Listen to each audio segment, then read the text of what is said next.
Yo, what's good, everybody? We're early today. 18 minutes early. I don't know if I've been this early for a while, at least.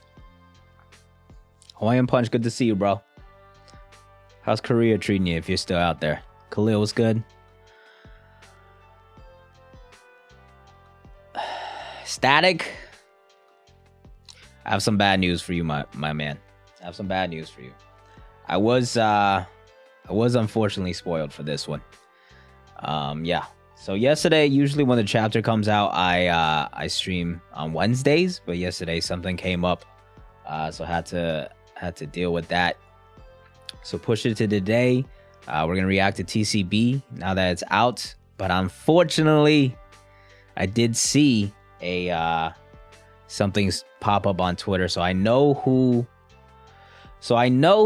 the traitor is of Egghead, which, hey, minor W for your boy. We'll talk about it when we get to it.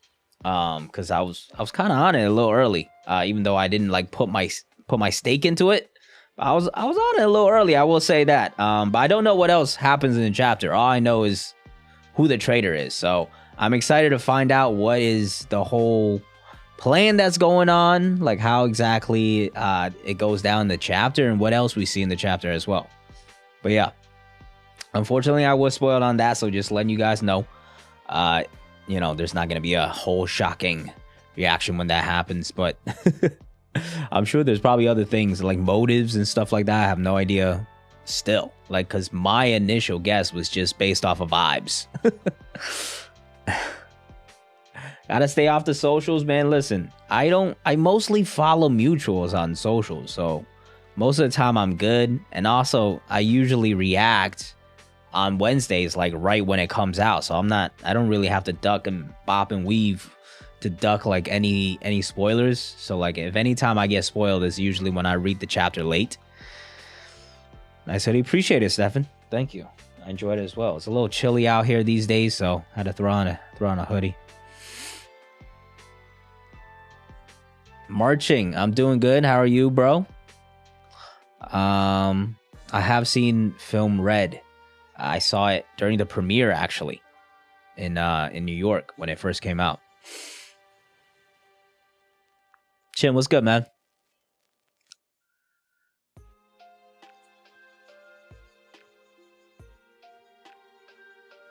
Ryo, what's up? What's up? Let's see.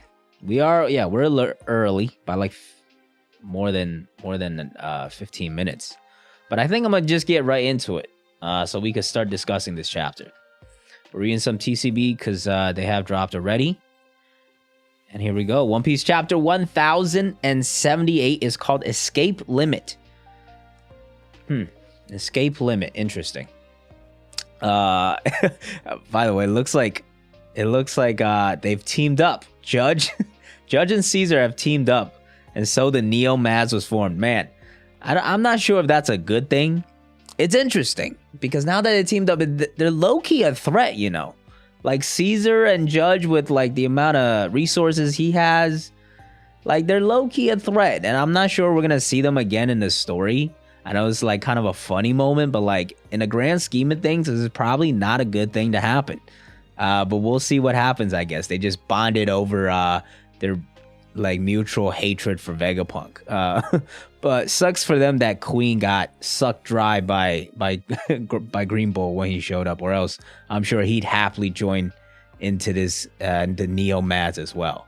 But Escape Limit as the title is interesting. I'm wondering if it means like there's a limit to how many people can get out, like if there's like an actual limit on like technological wise that's been set, or like it's metaphorical for something. But we'll see. Let's go. Let's get into the chapter here. Lab interior Egghead. Of course, last chapter, Shaka got blasted. It was a very, very brutal looking panel. And I hope he's dead, genuinely. Because he predicted it himself. He even pointed to his head. If that man is still alive, man, like that would really, already so many people didn't really have that like panel hit as hard as it should have. If Oda brings him back somehow, I really hope not. I just don't see any reason for Shaka, who's not even really a real human to still be alive. But let's see what's going on over here. Who's on the other end of the line? Uncle Kizaru's. Oh, this is interesting. So yeah, Sentomaru, Kizaru obviously have a relationship. So like, how is this back and forth gonna go? Sentomaru obviously indebted into Vegapunk as well. So how's it gonna play out? Are they actually gonna fight? I hope we get to see more of Kizaru's nature, right? Because Kizaru, for the most part, we do know at his core, he is a Marine and he is all about that justice, right? He's not as quite as brutal as, say, a Kainu, but he's not like Kuzan either, where he really cares that much about morals. Like, if he has to carry out an order, he will do it without really questioning too much. So I'm wondering if Sentomaru and Kizaru has like a real genuine like connection, and like this whole uncle title here, I still don't take as like a real family tie. I take it more as like, hey, that's Uncle Kizaru, there's Uncle Akainu, like, you know, that's just like a family friend type of thing. But given that it's like he's calling him Uncle Kizaru, still shows that they should be relatively close. So I do want to see really Kizaru's like reaction to Sentomaru essentially betraying the Marines, and what his action is to take. Because now we could hopefully see like a little bit of a conflict, internal conflict with Kizaru, and really get a better view of what type of person he is, you know? Second floor, building B. So here we are with Stussy and Jinbei. Sanji was with them. He went and left to save Nami. I have been saying that Stussy is one of my primary suspects in terms of accomplices. But we'll see, because like I said, I've already been spoiled on who the traitor is, and they're going to be revealed in this chapter. But it looks like for the time being, Stussy is either a good person or is still staying undercover. That's right. CP0 was meant to wait for his arrival after eliminating the... Okay, so Stussy is talking to Sentomaru. The government's pulling out all the stops, huh? Indeed, I think they consider this incident to be far more severe than Ohara. God damn. Really puts it in perspective when you say it like that. And it's a good connection because of how we started this arc as well, mentioning Ohara and giving a callback to that. For one, the doctor not only continued the scholar's forbidden research, he's taken it much further. Okay, well now Sentomaru, you know the answer now as well. Like there's no going back for you. So I don't think you should be trying to convince your Uncle Kizaru. I think he's coming after your ass. Second, unlike Ohara, Egghead actually has formidable combative and defensive capabilities. True. But the thing is, Stussy, you were the one that called the Marines, alright? Stussy's still a little sussy to me. When you put it like that, it's no surprise they're coming loaded for bear. Call me if there's any developments. Yo, look at Jinbei flying around like that, bro. That's Jinbei looking mad cute, bro. I'm not gonna lie. Just flying around with his Hawaiian shirt. All the other transponders on the Labo stratum are down. Yup, they can't really communicate. Factory A, Fabrio says so. We're back down below now by Sentomaru. You heard the lady. The Navy's gonna try and repeat history here, so learn from it. You can't afford to hesitate. Yeah, save the researchers. Good guy Sentomaru. Get them to skedaddle. Prepare the ships. We need to get off the island. I don't know. I think it might be too late for them. Ooh, we might. Will this be like a Kizaru moment where he proves he's like, even though he's on the quiet side, he is just as brutal as someone like a Kainu, and he just blasts them and decks them? Ooh, because like they're already there. They're already like pretty much there. Quickly, the Marines now. Listen to Sentomaru-san. We'll see. We'll have to see. Third floor, lab, building C. Usopp, Lilith. You damn bro. Okay, here's a big moment here. Frankie's down. Edison should also be there somewhere. And of course, S Snake is there. Of course, York got petrified a couple chapters ago. But let's see how this plays out. Even if my right side's frozen solid, my left can still pack a punch. He's just swinging that bitch. Oh, man. If you repent, I'll let you off easy. Clatter. Yeah, there's Edison. Oh, this would have been I'm a little upset I got spoiled here now. Because Edison was still low-key a suspect. So this moment right here could have been like, oh shit, is it actually Edison? But now that I already know the answer. Why, Snake? Who ordered you to do this? Oh shit! Is Edison just getting crushed like? Oh my God. It's Pythagoras. I keep saying Edison because it left its big body. My bad. Kaboom. God damn, brutal. Yeah. I don't think these punks are coming back alive, bro. Okay, yeah. There goes Pythagoras. And then Frankie's absorbing the shockwave there. Wait, I said wait. Yeah, we don't see York at all in this panel either. So that's a little hint that gets dropped there as well. Second floor building A, and there's Atlas, so that would cross her out as the chapter goes on. All those screams and explosions. I hope everyone's all right. I tried checking. It seems the Seraphim are running amok. You're mistaken. That doesn't make any sense. One thing's for sure, when Nami screams, a certain someone will always dash to her aid in an instant. Phew. We should focus. I bet everyone's pinned down, since they're all fighting. What if something happens to Vegapunk's main body while they're distracted? Ah, good point. That is a good point. Like, Vegapunk might just get blasted here. Would you think the world government will order Vegapunk's death immediately, or is he worth... No, because they were trying to assassinate him already in the first place. So there would be no reason for them to keep Vegapunk around, I guess. So like Vegapunk might be just getting blasted in a dome in this chapter. Or next chapter, we'll see. That reminds me, there's a room that's been sealed off for a while now. I wrote it off since that place isn't very useful. But maybe we should go check. Lead the way, Atlas. Are you talking about the basement? Like, how did nobody recognize it was the basement for this long? Like, even Shaka, it took him forever to go and actually realize that was the place. Like, you didn't think this, like, sealed off basement all the way at the bottom there? Like, that wasn't your first thought? Third floor, building A. Okay, looks like Nami is still chilling. Edison is down bad, but it looks like he's not completely gone yet. There's Brook chilling in his soul form. Well, I'm off to scout for Vegapunk. Wait, Sanji-san, look out. Oh, Sanji's still duking it out with Jinbei there. Oh, wait a minute. Okay, Sanji. Don't act surprised. This is the undying power of love. Okay, so the Germa genes are still activated. Are his I'm not gonna lie, I'm always bad with the eyebrows. His eyebrows turned back last chapter. Did they turn back again? This chapter? I have to look up a picture. Yeah, they turn back again this chapter. Because, yeah, usually they're going this way. So last chapter, they turned back this way. This chapter, they're turning back that way. So it looks like he has... It's like, oh, he's almost like a Lunarian. Like when he uses Diable Jambe, like it goes back to his usual form. And now he could just activate his Germa genes and he's fine again. Okay, so that's good to hear. That like he hasn't lost his powers or anything. Maybe that was even a mistake last chapter. Who knows? That'd be funny. Everybody was like, why did Sanji's eyebrows change? And Oda just fucked up. Fourth floor, building A. Okay, so we're at the top now. We're still battling the Seraphim. I feel like this battle is going on a little too long. Like, Luffy and Zoro walked away from Wano with a lot of rep. With a lot of W's and a lot of power-ups.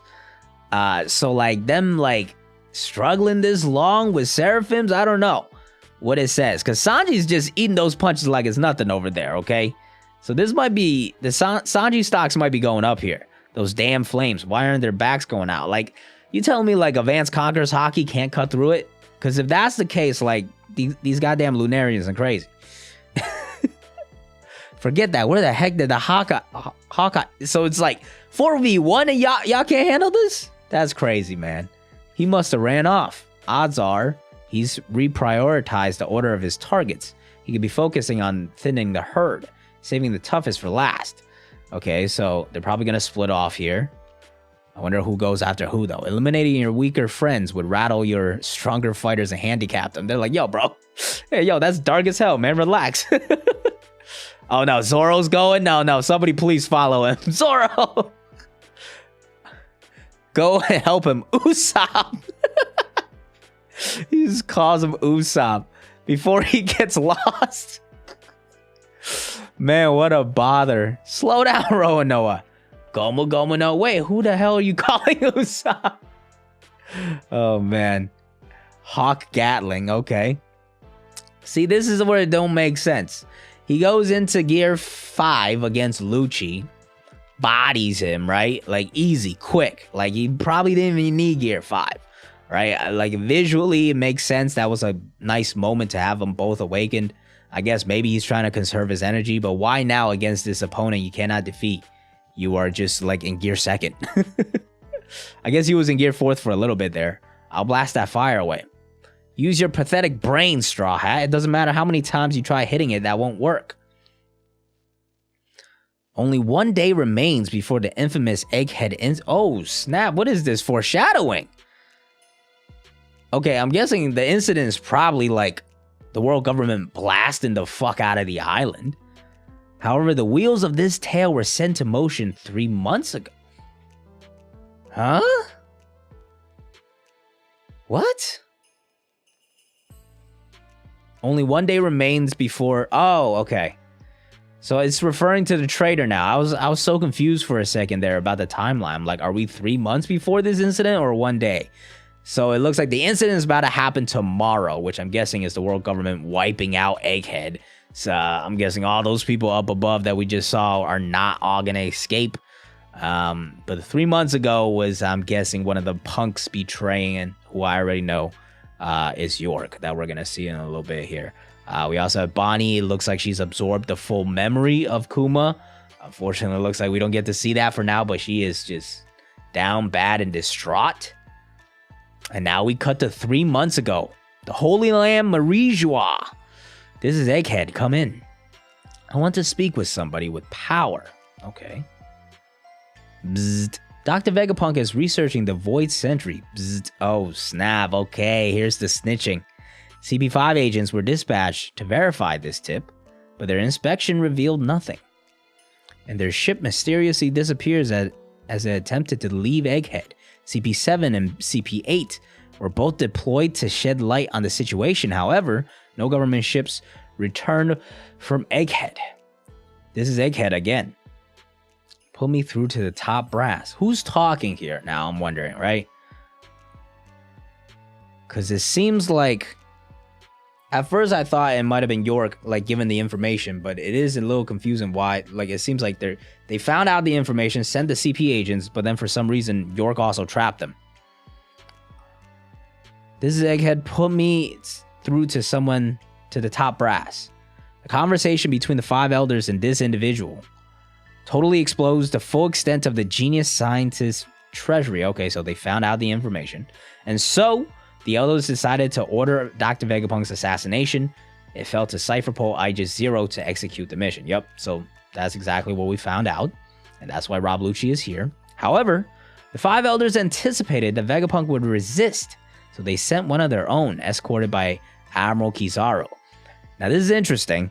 Because, like, what does that mean? Was it just so they could have the control of the Seraphim? Or is this man actually, like he's got it. He's got something in his bag that he's about to, like, pull out and really showcase here.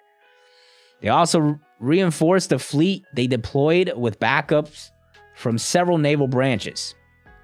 We still don't see Smoker, which is interesting. I wonder if he's here at all, but it feels like the perfect time for him.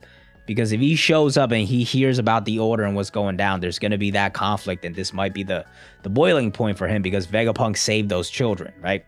Their caution level was raised to total war imminent. God damn, bro. Then, the sudden and unexpected appearance of Emperor Straw Hat Luffy's ship. It's still crazy to hear that, man. Wahahaha! Yeah! Left the government forces feeling more than a little disquieted by this complication. Did you see Straw Hat? Yeah! Him again. In any case... this chain of events is going to culminate tomorrow, and the outcome will shock the world. Okay, narrator, teasing us a little bit here. Oh man.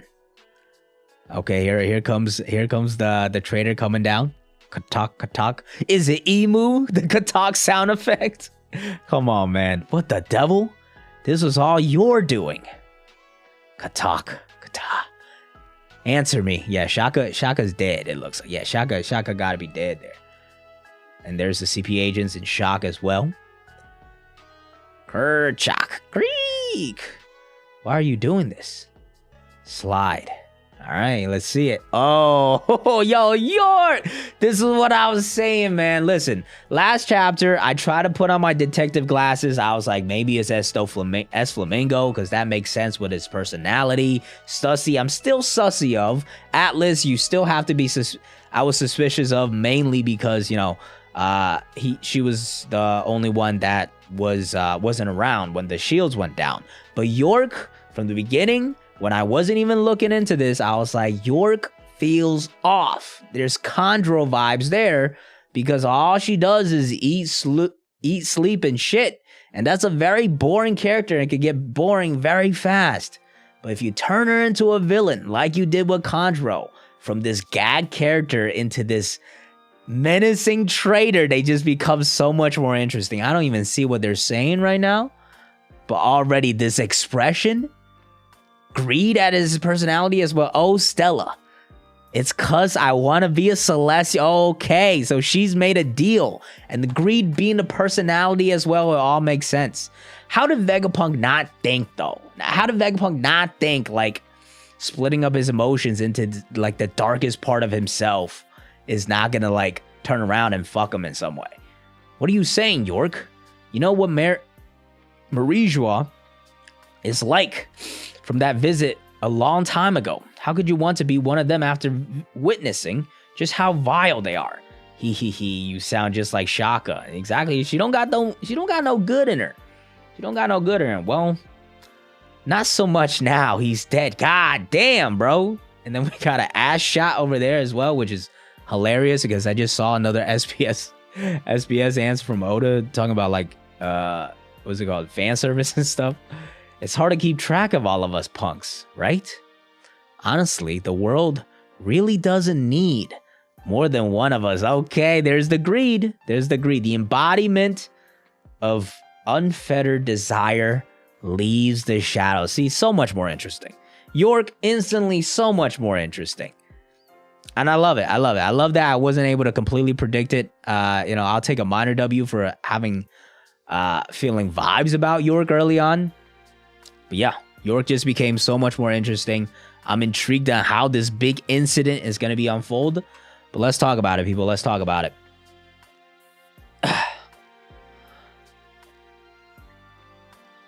Oda has changed since yeah. Listen, Final Saga is pure flame so far. I did say 10 a.m. I apologize. I woke up early. My sleep schedule got fixed a little bit. And I was like 15 minutes early. So I apologies for that. Shaka really died, yeah. I mean, to be fair, they're robots. So it's not as, like, that shocking. Like, you could probably rebuild Shaka. Depending on like the formula for Shaka.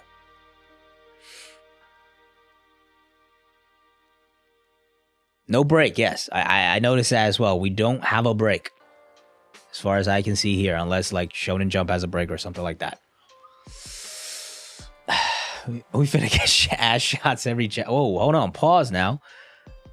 Ash, what kind of ass shots you talking about there, bro?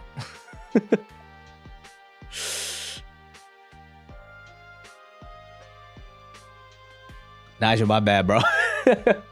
Yeah, man. I woke up early and kicked up the stream.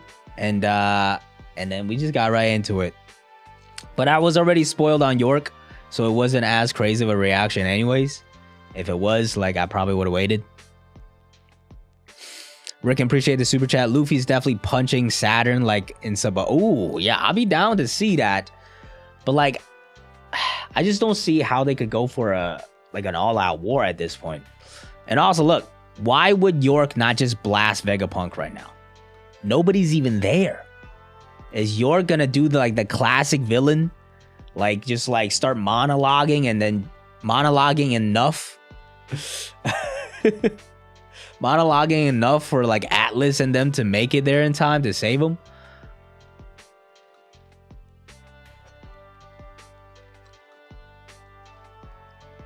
Brago and Miss Sanji. Yeah, Sanji's stock is going up, man. Because, like, he's eating these Seraphim shots like it's nothing.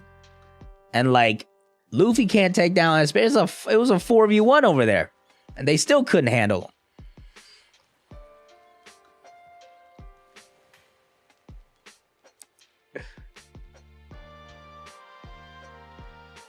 If Shaka survives, no shot. No shot, sorry. No.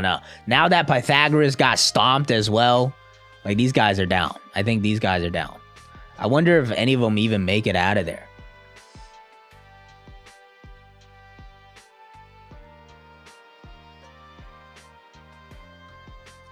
Yeah, chat going crazy for York. Oh, man. Robin and them are just gonna. I feel like that's probably what's gonna happen because they're close. They're on floor 2 as far as I know, so they're right there. So I think we're gonna get this classic. Oh, Dr. Vegapunk, I want to be a celestial dragon. Time and time again, you had me just eating, sleeping, and shitting. I want more. There doesn't need to be all of us, right? All this shit is happening, and then you see here like million floors slap. And that's how Vegapunk probably gets saved.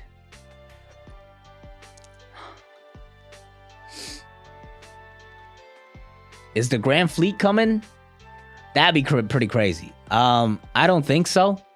For them to all show up in one day, without any knowledge of this stuff, I don't think that makes sense. We would need a pretty good explanation for that. Yeah, I'm wondering. Like I said earlier, I'm curious about, since I started the chapter earlier, I'll recap some of my thoughts here. First off, Kizaru. I'm interested to see how Kizaru reacts in this situation, especially with a Gorosei member right next to him, right? Kizaru has always been pro-government. Never like as outrageous and crazy as a Kainu, but definitely nothing like Kuzan, where he's like really thinking about things morally. If he gets an order, he's just gonna carry it out, and he's pretty ruthless, even though he doesn't talk too much. So now that he's faced with a situation where he's leading this charge to wipe out an island, especially with all these scientists trying to escape as well. Also with someone he might be pretty close with in Sentomaru on the other side. How is he going to carry out this mission? Is he going to be just absolute justice and no mercy at all and just starts blasting folks left, right, and center? And Sentomaru is just like nothing to him anymore? Or does Kizaru have some kind of morals? Because we haven't really seen Kizaru's personality shine through outside of just being a kind of like a machine in a way for the world government, right? As far as this incident goes, now you gotta think like, what's gonna happen? Is the main villain now on Egghead that we have to defeat? Is that just York? How is this? Because Lucci and Kaku are on the side of York now. How are they gonna react eventually? We also still don't know why York has full command of the Seraphim, and it's the Seraphim are not listening to all the other punks. And like it was in a really quick panel in this chapter, but Bonnie and Kuma's story we still have to get to eventually. So there's a lot of moving pieces. I still think Smoker is going to be part of the equation on the Marine side and potentially switching sides. But for something that happened to shock the world, that's not going to result in like Vegapunk escaping and they just fail, right? And they blast Egghead. It feels a little underwhelming for you to come in with a narrator on this like this, you know? We should still get S Flamingo eventually. I'm not sure they have to be involved in Egghead right now though. Do I think Saturn is strong? I'm curious now. I'm curious because they say it just to make sure, right? Once they heard Straw Hat Luffy was there, they're like, we have to make sure this is fine, so we're gonna send Saturn. So at the very least, he's got to be able to handle himself, right? Like, unless he's solely related to taking control of the Seraphim in some way, and they think that's enough, and like the reason York is taking control is because of Saturn being nearby or something like that. If that's not the case, he's got to be strong and he's got to be showing out, you know?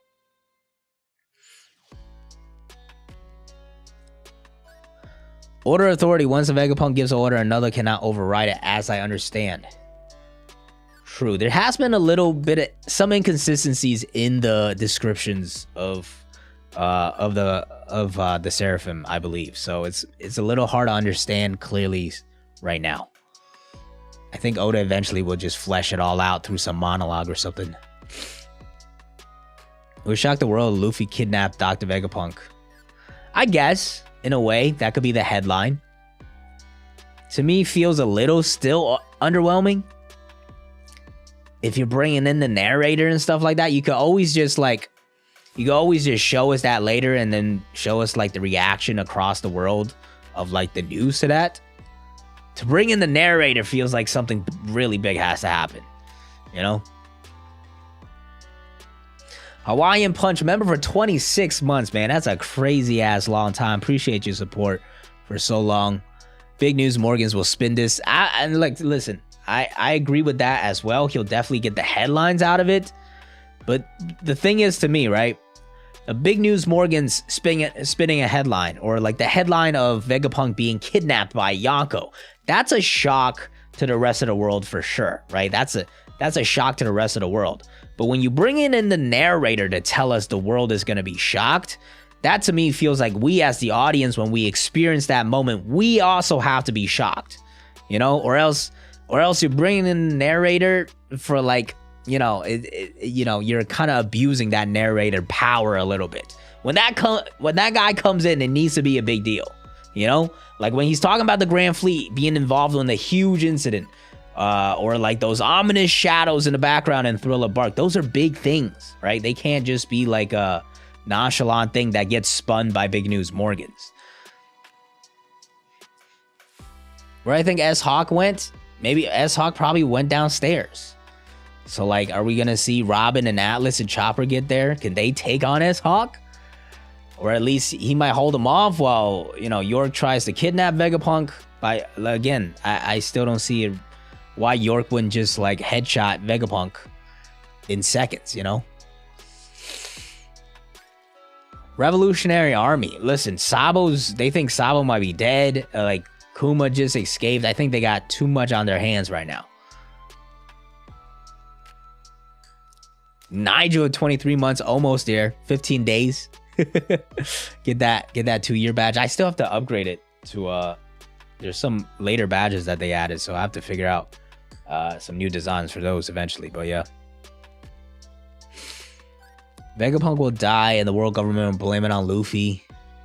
We know the world One Piece loves Vegapunk because of the inventions.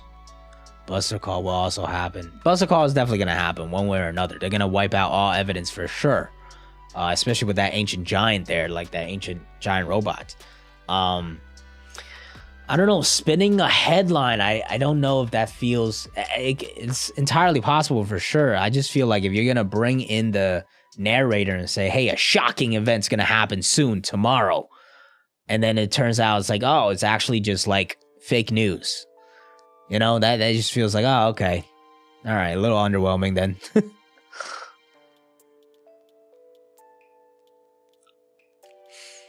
Maybe Shanks. Nah, he's in Elbaf dealing with Eustace Kid and stuff right now.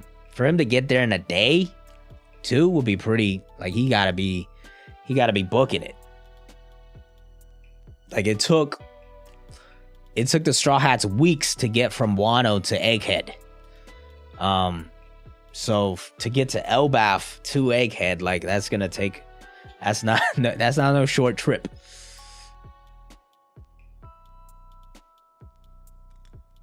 Oh snap, a car got hacked, or else you be there right now though. It's all good though. You'll be there soon. Appreciate the support nonetheless, man. My favorite arc in One Piece, Water 7, Enies Lobby. I think ultimately I have to go with Enies Lobby now. For a long time I was saying Water 7, but the other day when I was doing my top 5 like arc short, I was like, Enies Lobby I kind of like better. Am I enjoying Egghead? I'm absolutely loving Egghead so far. The giant will reawaken? That feels kind of random. Like it's out of power. So like, like it's not like a human being that's all of a sudden got like a hint of motivation. It took 3 to 5 days. I remember it was like a week or two. It was like weeks later that they got there. I can go back and check, but I don't remember what chapter it was, so it's kind of long. Vivi won't let Big News do anything. That's another good point. Vivi could be like, I mean, I don't think Vivi has like any control over Big News Morgans, because like he's literally her savior right now. But yeah, I stand by like it could still happen that it's just like a twist of a news title, like a headline. But I feel like the narrator telling us the world's gonna be shocked, something big actually has happened.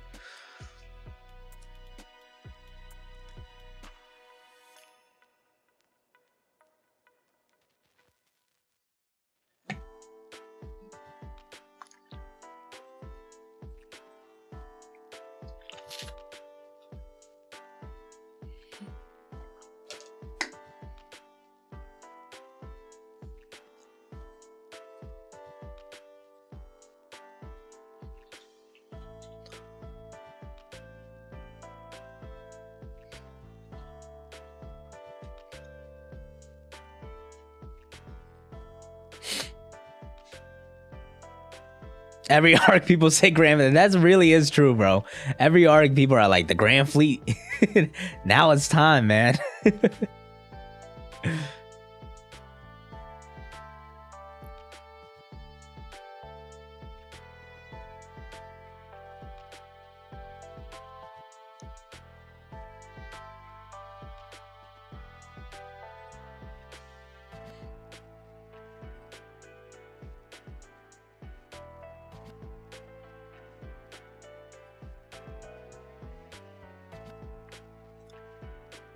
That I like? Yeah, of course. That was a good chapter. There's very few chapters that I dislike. You know, it takes a lot for me to dislike. Like, when I did chapter reviews, I gave a rating to every single chapter, and there were only a couple of kind of stinkies. One was like the Kinemon and Kiku fake death. Like Kinemon fake death one. And then the other one probably like near the end of Wano. With like the Hiyori stuff, I think. There's never been a trash chapter, even though that's one of the ratings that I established.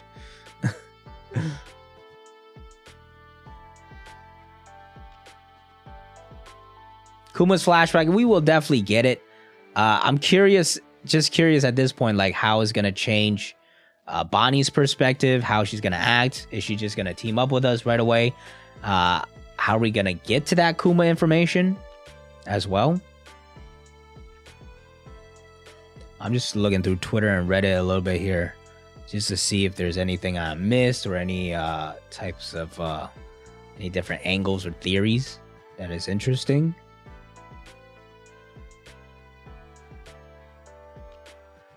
Somebody mentioned they wonder if Luffy could you like max out the Lunarian defense?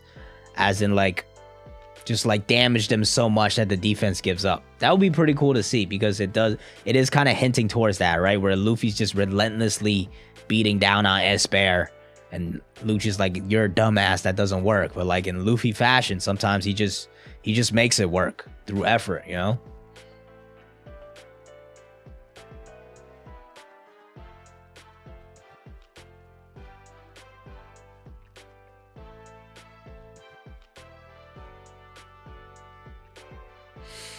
That's another good point, is that York's goal is to become the Celestial Dragon right now, but do we think that's actually getting honored?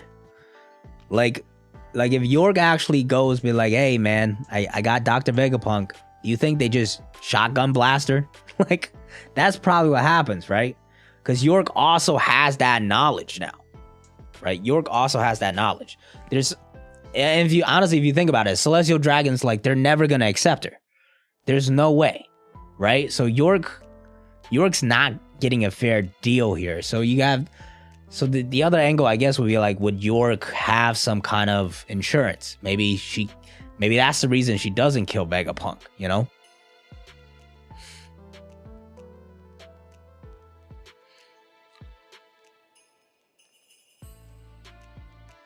How about 10 Buster Calls? 2 arcs ago in the Reverie, warlords were disbanded. 1 arc ago in Wano, the Yonko system was destabilized. So in this arc of the last 3, the great powers will fall. Well, that makes sense. Everything's getting shifted. Everything is changing. We're definitely taking down the world government by the end of this saga. If you think it's going to get toppled in In Egghead, I would disagree. I would strongly disagree.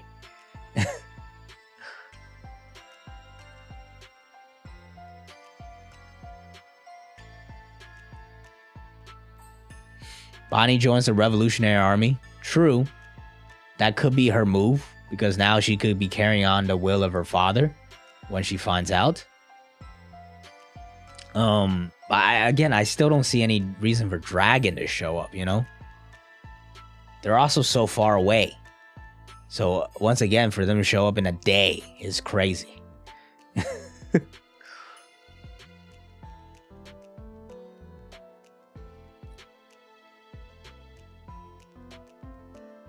The only other party I can see being there potentially already are the Blackbeard pirates, because I still believe in that. The idea that Blackbeard split up his crew into different ways, you know, maybe some to Elbaf, some to go after Law, and then a couple of them to Egghead to monitor the situation there. And you know, you could have Katarina Devon as disguised as somebody. Shiryu could be walking around right now invisible. So that could be the third party involved. But besides that, I don't see like Grand Fleet, Dragon, none of them. Like anybody else showing up, they would have had to known like a long time ago that this was gonna happen, because the incident is going down tomorrow, you know? Is Luffy stronger than Kaido? I think he is right there. I don't think he's really mastered any of his skills any further yet. So right now I think they're still pretty close. Until I see Luffy like fully get in control and like show another level, that's when I think he'll be clearly above Kaido. Garp shows up. Garp's going after Blackbeard. So that's a whole nother thing going down with Sword.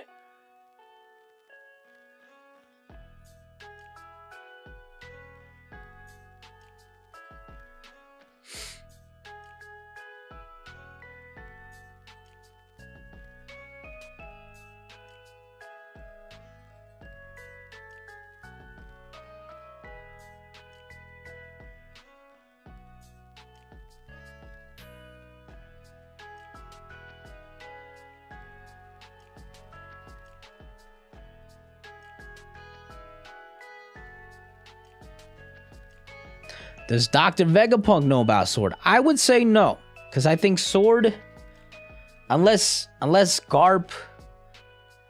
like Dragon knows about Sword, and like even then, like, you know, Vegapunk ultimately didn't team up with Dragon. They were, you know, like associates in a way. They had similar goals. But in the end, Vegapunk decided to go about his own way. He wasn't really about that revolutionary life, right? So for Dragon to reveal such a big secret to him, something must needed to happen in the past 20 years where they started working together. Which, like, is completely possible. They're still keeping up connections. Obviously, there's a Kuma thing that's going on as well. So maybe within the past 20 years, Vegapunk, after he found out the truth about the, you know, the Voice Century and stuff, more and more information, maybe pass that along to Dragon. You know what, now that I think about it, the only argument you might be able to make for Dragon showing up is that he was in contact with Vegapunk at the beginning of the arc. But even then, in the middle of the arc, we saw Dragon was still on his base of operations with no clue what was happening with Kuma. So like for him to make it all the way to Egghead by tomorrow is still a pretty crazy idea.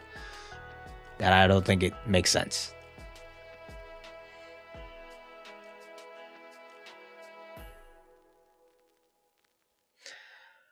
Grand Fleet incoming and Revolutionary is so damn obvious. Please tell me how they're gonna get there in a day and how they knew to come.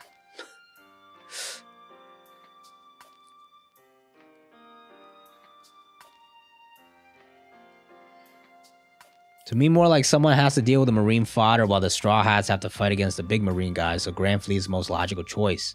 They don't have to fight. Like, this doesn't have to be a 100 fleet war that goes down. In fact, I think it's probably more likely that doesn't happen.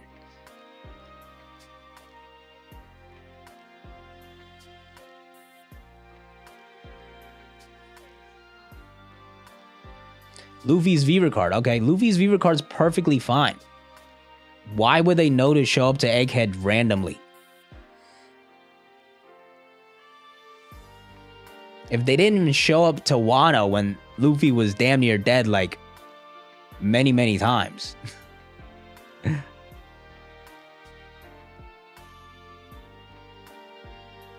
After the Kaido fight, they set sail because Luffy's thing went down, but they would have gotten a newspaper that Luffy won against Kaido. So they would have known, oh, Luffy's fine now. Right? So Luffy's Viva card goes off. He looks like he's near death. But then it comes back. Okay? Like he wasn't dead forever. It comes back. And then he wins against Kaido. And the newspaper said, hey, Big Mom and Kaido got defeated by Straw Hat Luffy. He's now to Yonko. They're not going to be like, oh, Luffy's still in trouble. What if Urouge went to Egghead? Listen, I love Urouge. I want to see more of him in the story, but that's the most random thing ever. People are hyped over a war fighting situation. I understand that. We're gonna get that, people. We're gonna get that probably against Blackbeard. We're gonna get that final war as well. Eventually, we'll get that. I just don't think it makes sense right now.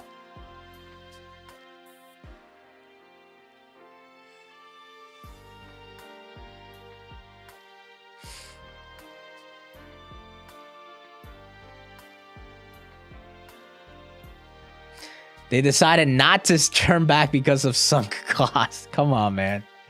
Y'all just trying to justify it anyway. Listen, I love the Grand Fleet. I want them to show up too. But it don't make no sense. The boxer narrator mentions, how many more incidents do we think we might get? You got to take down the world government, bro. That whole thing's got to go down. So that's one. The Blackbeard pirates you got to fight. There might be a big war that goes down in Elbaf. This is a final saga. There's a lot of wars coming.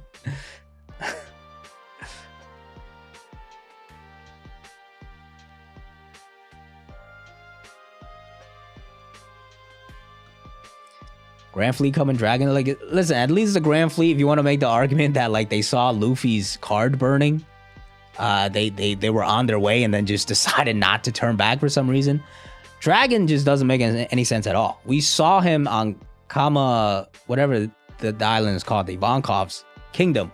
We saw him in the story today on that island still. Today we saw him. Okay, the war is happening tomorrow. Kuma is not there no more, so he cannot just bop them all over there. Unless Take Baka Kingdom is conveniently less than 24 hours away from Egghead, which I believe is, I guess, do we know the location? Did it get revealed in a Viva card or something? Kamabaka Kingdom, Moimore Island.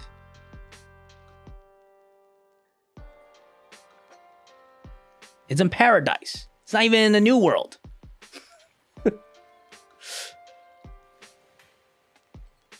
There you go. It's literally physically impossible.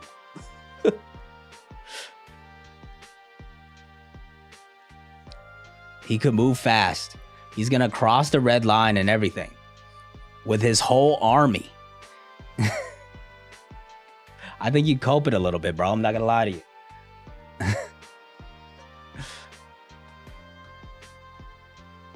Oda's skillfully distracting. Yeah, no, that Kuma backstory, that was the thing I was way more interested in than this whole trader thing in the first place. And then we kind of just went away from it for a while, you know?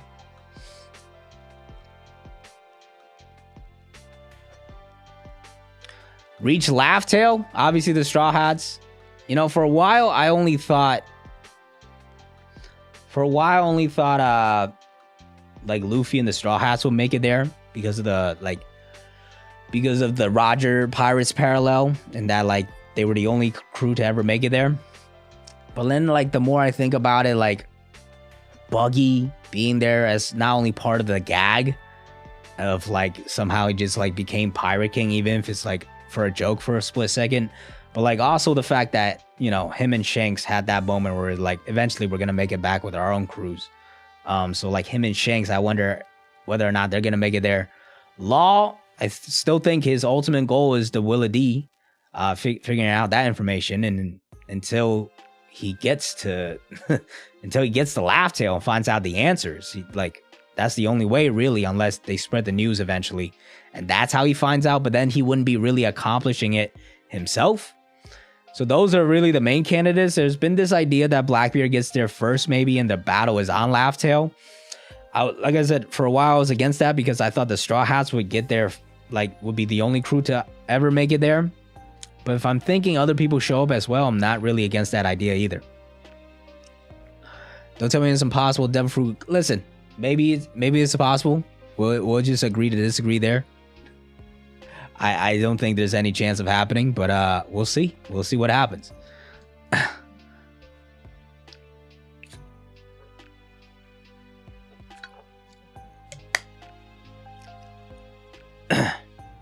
Have you noticed with the reveal of Zoro's mother being revealed, Terra, Sanji, Sky, Jinbei, Knight of the Sea, people were saying, pointing out Verth as well, this god back in Skypiea.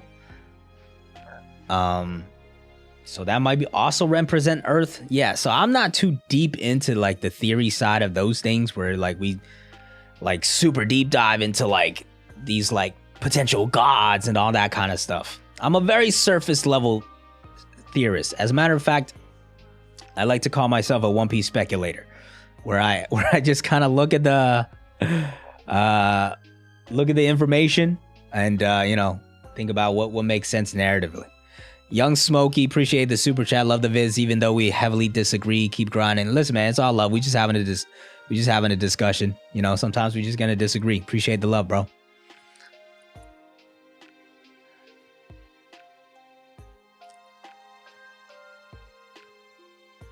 Do you think a Kid is going to die? The thing is, like, Kid right now, people saying he's going to die. I just don't think anybody cares about his character enough for that to matter at all besides to laugh at him.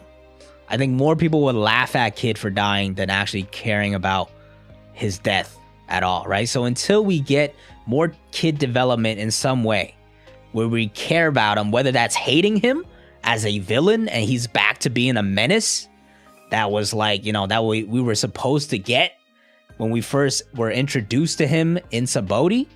Whether we start hating him because he's like actually doing bad things again, he's back to being a menace, or that like we learn more about his story and see him like interact, more personal side of him interacting with Killer, because we still didn't really get enough of that in Wano, right? We gotta care about him one way or another for his death to really impact us anyway yet.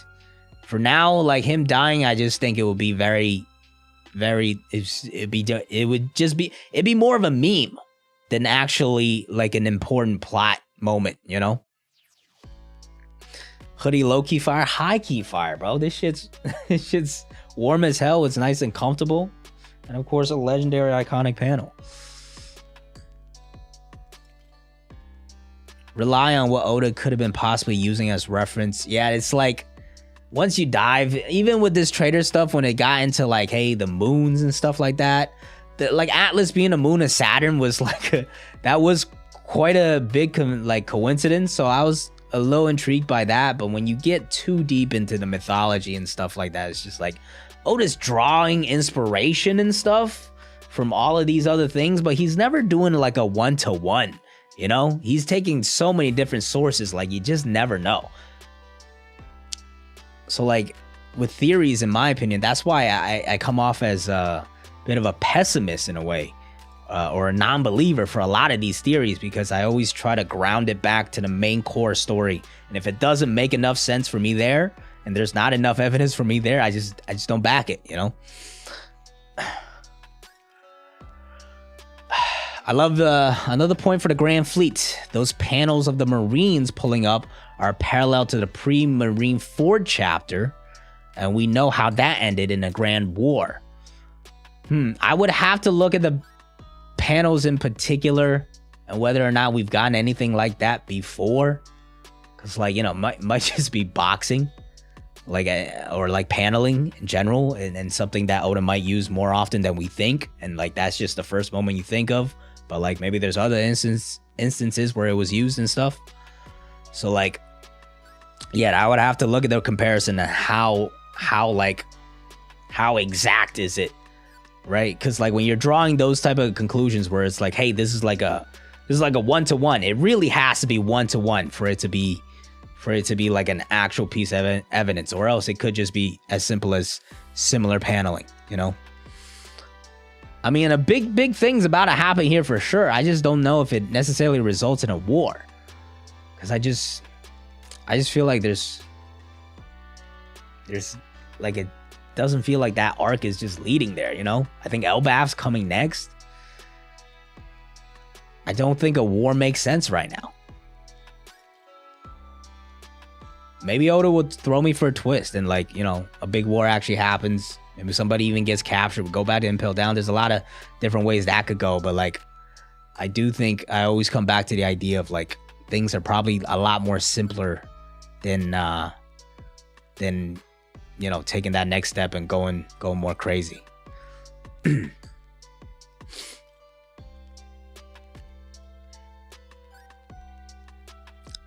Sanji's stronger than Katakuri. That's one of them. Is like I just like, it's hard to compare those two. You got to be really like thinking about what you value in terms of like, you know, like future sight and like Germa genes, and like it takes a long time to really hyper analyze the different battles they've been in and what they've showcased. For me, I think they're close. That's one of those, like, for me, I think they're close. And like, if you think one is stronger than the other, I don't really care too much. That's like the aspect of power scaling where it's like, it's so close, I don't really care. What software do I use to edit? I'm a Final Cut Pro guy. So I'm on the PC right now, but I have a MacBook Air that's where I do the majority of my creative work. By the way, let me switch up the music.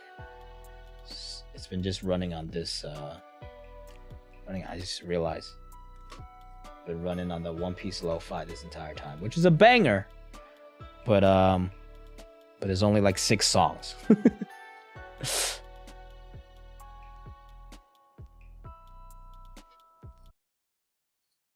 Here we go. Run some lo-fi there. Good.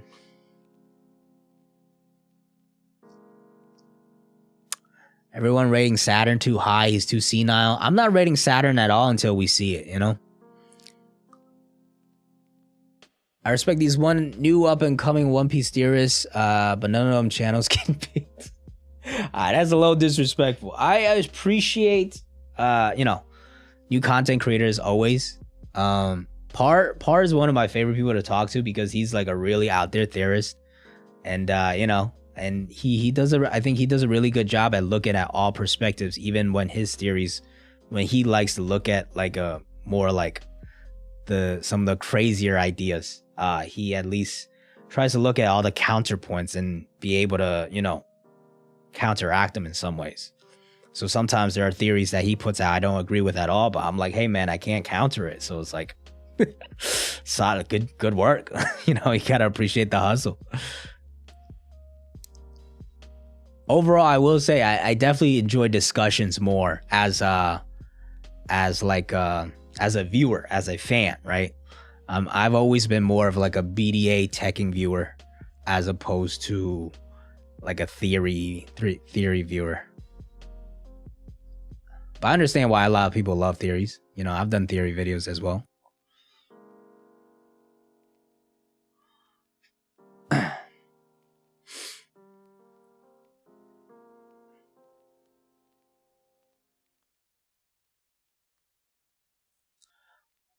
Wano on a scale of 1 to 10, I think Wano's a solid 7. Yeah, I think Wano is a solid 7.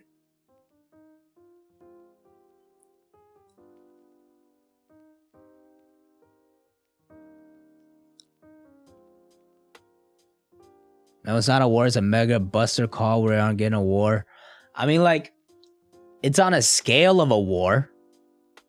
Whether or not a war actually happens would need the other side to actually want to fight back on an equal scale and attempt to win, right? They can't be like, oh, snap, you're here. I'm trying to escape. I'm not trying to fight. That's not really a war, you know?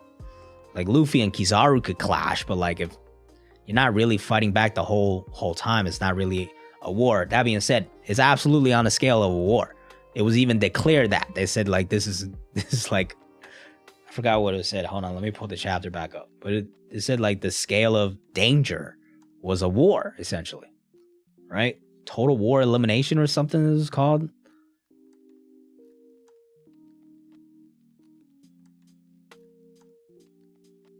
So yeah, total war imminent.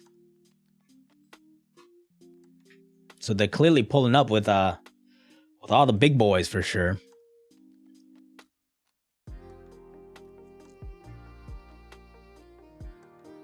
Our Vision doesn't stop talking. He can talk for it. Yeah, man. Man's got a lot of passion for theories and just that whole side of One Piece, and I respect it, man. Don't even disrespect him, just being real. I feel it. I feel it. Is Shanks stronger than Kaido? I would say I would put him higher right now. Because mainly because of narrative that like we haven't seen him in the story yet. And you know, things are just gonna keep increasing a higher level.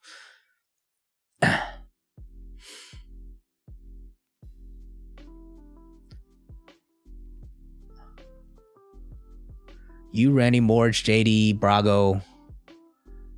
We are all pretty similar. JD does reactions mostly.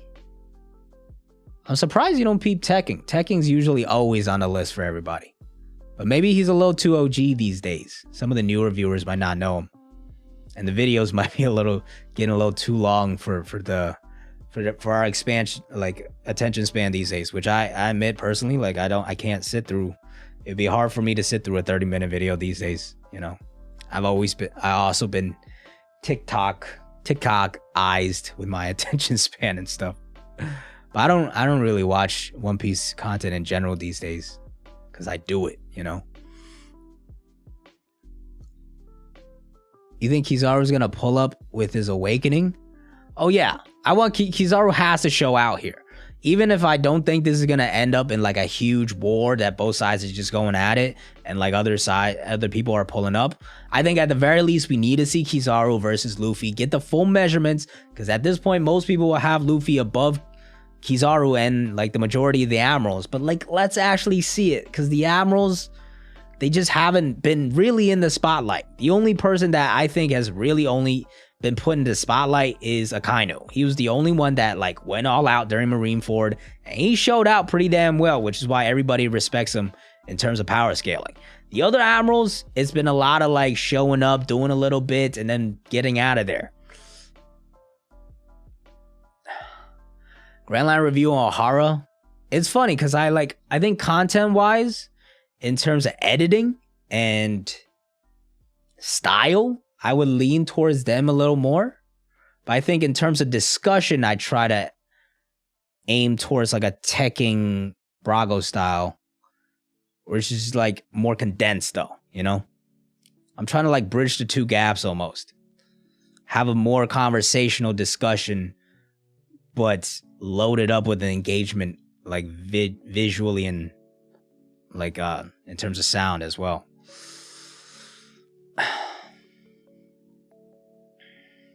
But, you know, just honing my craft. Shanks best hockey, Kaido best strength, Big Mom best durability. I would say Kaido is definitely best durability. What's the difference between strength and hockey, in your opinion? Big Mom, I low-key feel like Big Mom has like maybe has the highest potential.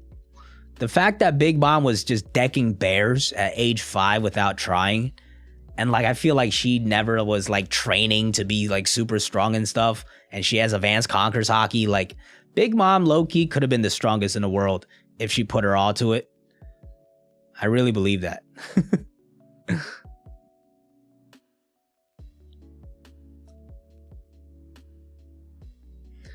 Red Line Reviews not a nah. He's I mean, you could say his content is not for you, but clearly he's successful and he knows how to make good videos. I can tell you that much for sure. But his style is I mean, his content is definitely not for everybody. Just like my content's not gonna be for everybody either. Sad as death. Honestly, might be Going Mary, dude. Is it Going Mary? It might be Going Mary. I mean, Ace is there, but I was already spoiled on Ace, so it didn't really hit the same level. Like I did feel bad and everything. But like, Going Mary is the one that's like popped out of nowhere for me and hit me like a truck.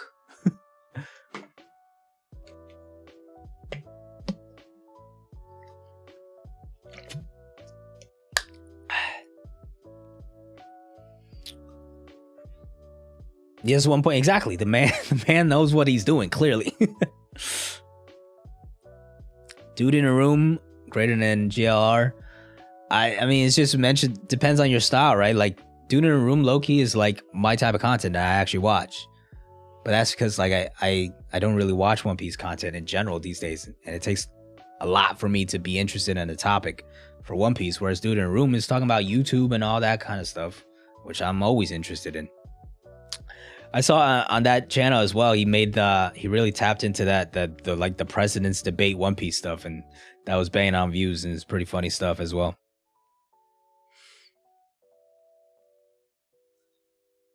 Too real world for you? What does that mean? I don't understand. Oda troll us during weekly Marine 4. Damn, you've been reading for that long, man? That's crazy. Save Ace. Nah, like even when I was spoiled, I was like, God damn, bro. They're really dragging this Ace thing out and really making us believe he's gonna get saved.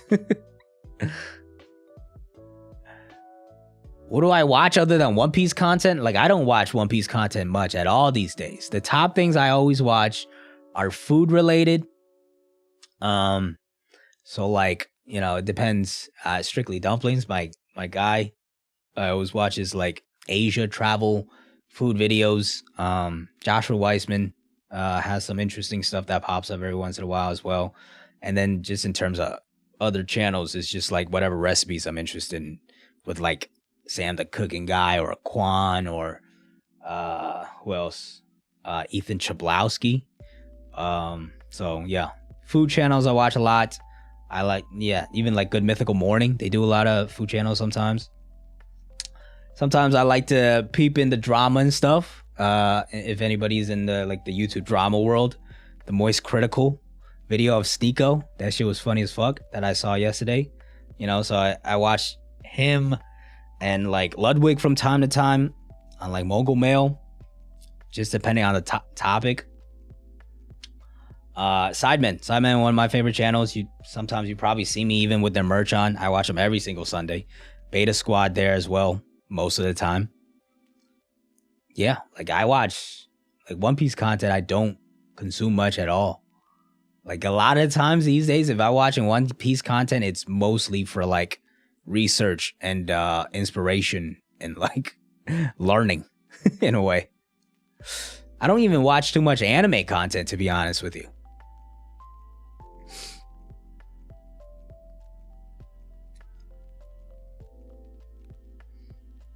Yeah, Mikey Chan, yes. He's always got the goods, man. He's been everywhere. The man travels everywhere. Trash Taste, I've listened to the podcast sometimes, but mostly it's been the ones that focus on food or YouTube or something like that. I do love Japan. I went to Japan. It's been like 6 years now since I've gone to Japan. Still my favorite place that I've gone. Yeah, still the favorite place I ever traveled to. And I want to go back. Hopefully I'll go back soon. Maybe within the next year or two.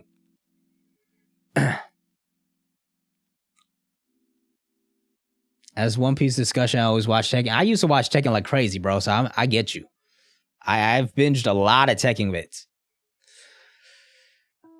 I think I started watching his channel like right around the time when he first started doing One Piece. So it was like, that was like when I caught up as well. So it was like just good timing, you know? Best One Piece arc, I mentioned this earlier, Water 7 Enies Lobby. The Admirals are only weak to the Yonko because their hockey isn't strong like Shanks, but we don't know. We haven't really seen them try to utilize it. We haven't really seen them push to the brink like that, you know? So, like, yeah, I think they're weaker than the Yonko, but, like, let me see Luffy versus Kizaru right now and how they stack up. Japan in January for how long? Where did you go? What'd you eat? Did you have a good time? The Admirals are only... Oh, no, I saw that already. Zoro versus Kizaru, the fight that might change everything. Get ready.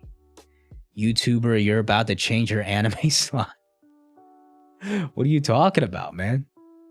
I don't understand what that even means. My anime slot? And it's gonna happen in the manga first. What does that even mean? Who do I think Kainu will fight? Luffy. I think it's Luffy. Some people say Sabo, but like, think about it, guys. Ace died in front of Luffy's arms. Like, he killed him right in front of him. If you're asking me, does Luffy or Sabo has more vendetta against Akainu? It's Luffy. Not only that, did he kill Ace right in front of him, and Ace sacrificed himself to save Luffy. But Luffy literally has a physical reminder on his chest about Akainu. That big ass scar on his chest was from Akainu. Even when you back in Fishman Island, when Jinbei started talking about, oh, here's what's been Akainu's been up to, Luffy holds his scar and he goes, oh, Akainu, that guy, I gotta get him, you know? It's gotta be Luffy. It's gotta be Luffy. Fukuoka. I actually don't know what Fukuoka is. But Osaka and Kyoto I went to as well. Kyoto's actually my favorite place that I went to. Osaka was just cool. It's smaller. Dotonbori was cool. I was only there for like 2 days though.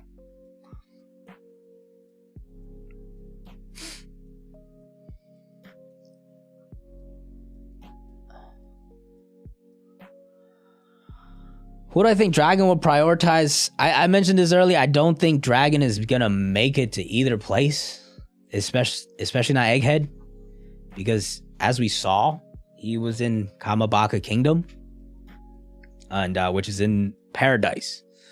And Egghead is in the New World. So unless he has some super quick way to travel in a day, because the incident is happening tomorrow, I don't think he's going to get there. Maybe his Devil Fruit could get him there. I just personally don't think so. As far as Kuma goes, if he really cared that much about Kuma, he shouldn't have let him go in the first place. I don't know what he was thinking there. He just stood by and watched. Best beef you had was in Osaka. Osaka, I remember the first morning after, I literally went and I got like a whole sushi set for breakfast. I got like Toro at like 10 o'clock in the morning. Totally worth it though.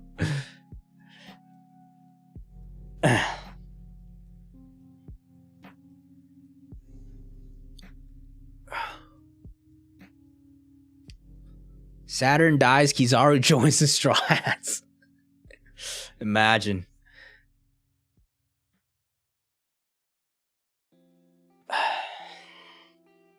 I think Dragon is going to take on Emu, and Luffy's going to destroy the Red Line. Yeah, they're going to team up for sure for that final war when they take on the world government. That's definitely happening, right? Dragon's leading the charge in terms of like really sorting out the important stuff. Because Luffy's very emotion driven, right? Where he's like, you hurt my friends, or like these guys are bad, or like you did bad things, so I'm gonna kick your ass. That's like how he still understands things very well, but it's very surface level motivation when he takes action. Dragon, on the other hand, is the one that's got to be figuring out, okay, the Celestial Dragons have to put down, and we have to show the people in this way to really make sure we restore peace in this way, right? So they're teaming up for sure. Thank you for the super chat. I have no idea how much that is, but I appreciate it either way. Are you still defending? Of course, the filet-o-fish is fantastic. I believe it won the poll last time for the fish fillet is good as well. So it's established. It's a fact. Anybody could be a successful YouTuber if you have the time to put in the work. You know, as long as you have the time to put in the work, you could do it. Absolutely.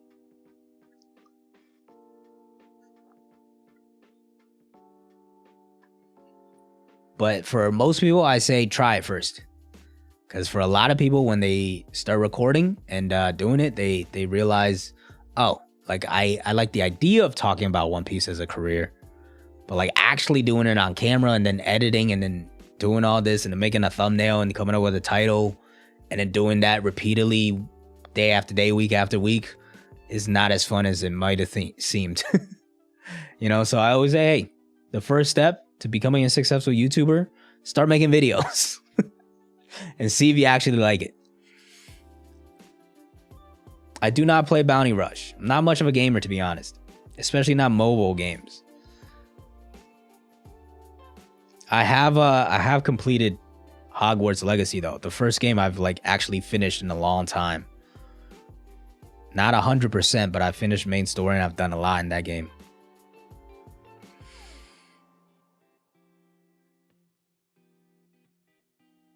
From where to buy One Piece merch? It's everywhere, honestly. You could buy it from official stores. You could buy it from Redbubble if you wanted to. Amazon. There's a lot of places that sell One Piece merch. This is actually Tina bought. I don't know where she got this from, but it's fire.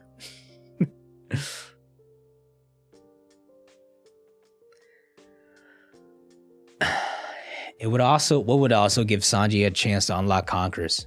At this point, I don't think he needs it. But I'm not sure what exactly you're talking about. I missed the last chat, whatever you said. High in life game? Nope. Not much of a gamer, bro. So most games you mentioned, I probably never tried. Sanji or Zoro in terms of what? Actually, in terms of everything, I guess. I like Zoro better as a character. I think Zoro's stronger as well. Doesn't mean I hate Sanji. I like Sanji a lot as well. But unless you're saying like in terms of cooking, then I would go Sanji. But nah, I'm just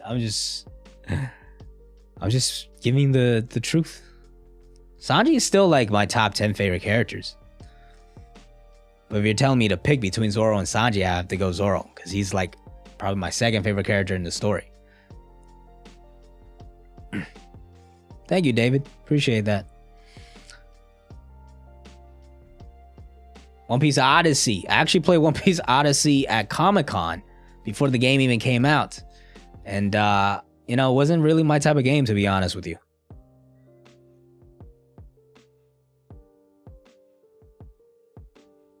I used to like visiting cities and partying. Now I like absorbing nature. Maturity. There's a place and time for everything, you know? Like even when I went to Japan, I was 20 years old. Mostly we explored, you know, when we were in Osaka and Kyoto, we just went to like temples and like sightseeing and shit. When we were in Tokyo, we explored the cities. We were there for a week and then we went out one night as well. You know, there's a balance to everything. And everybody has different preferences as well. Nature's always cool. It's also cool to go on a night out. Depends on who you're traveling with, to be honest. And where you're going, obviously. Asia full of nature. I will say this though. The US best national parks in the world. All right. We don't there's a lot the US doesn't do right, transportation wise, other things, but national parks, we got everybody beat.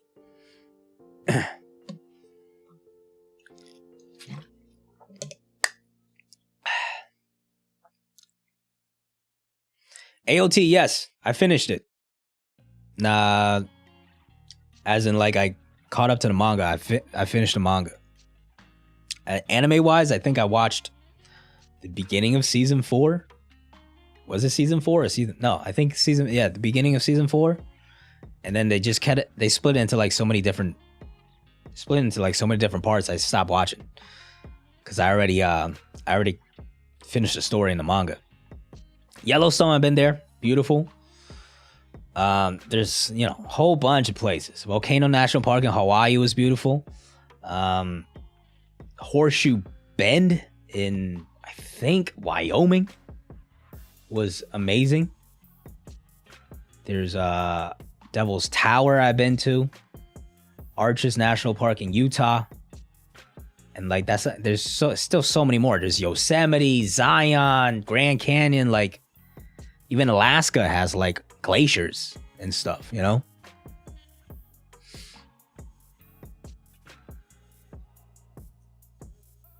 Why do I think Saturn is on the move? I feel like either for the purpose of taking control of the Seraphim, that hopefully we'll find out soon, or the man has to be actually strong.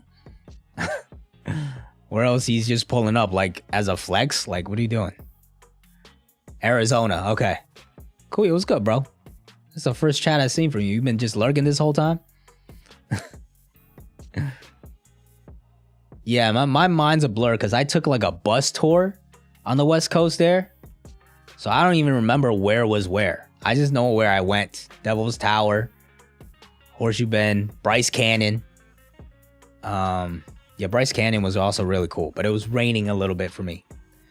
We were also gonna go to Antelope, but it was raining.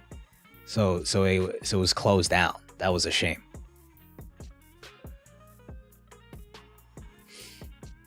Grand Teton, we also went to, too. That's like right by Yellowstone.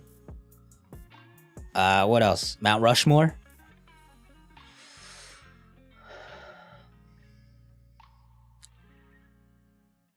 Glacier National Park is in Montana. Oh, oops. I thought it was in Alaska. I'm not gonna lie. Is there another like a Glacier National Park in Alaska? I swear there was like another, some sort of ice national park in Alaska. Write in codes while listening. Appreciate it, bro. What makes you what makes York think they will let him? Maybe York is just not realizing the truth, because I don't think they're gonna let York join. I'm right there with you. Any movies I recently watched? Not really movies, but Ted Lasso is back. For anybody that has Apple TV, season 3 is back. Just watched this first episode yesterday. Still having a great time with the show. I also started watching Shrinking on Apple TV as well. Also a really good show. It's like from the same producers as Ted Lasso. Those are the only 2 shows I started watching. I watched a little bit of Eminence in the Shadow. It was fun for a bit, but I kind of lost interest. Ant-Man 3? No. Marvel's kind of lost me. I don't really have that much interest in Marvel. There's Tina in chat. She's watching those shows with me as well. But yeah, Marvel's kind of lost me. I didn't watch Black Panther yet. Not Ant-Man. I did see Thor: Love is Thunder, but that was because it came out on Disney Plus. I didn't see it in theaters. Besides that, yeah. I've not peeped anything else Marvel. Yes, Ted Lasso, it is out. Go watch. Also, Shrinking. This new Shrinking episode should be out because it's Thursday now. So we'll probably watch that soon. Either tonight or something.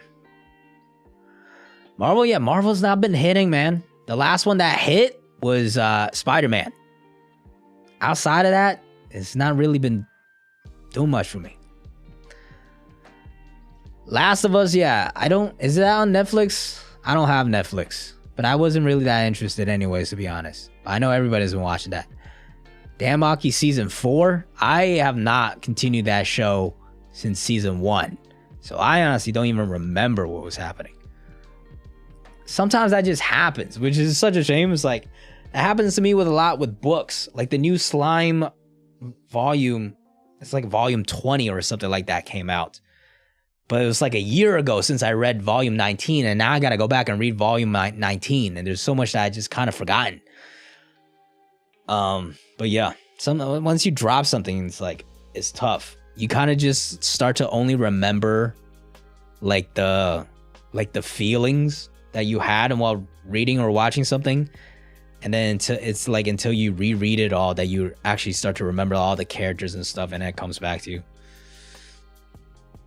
It's on HBO. I don't have HBO either, to be honest.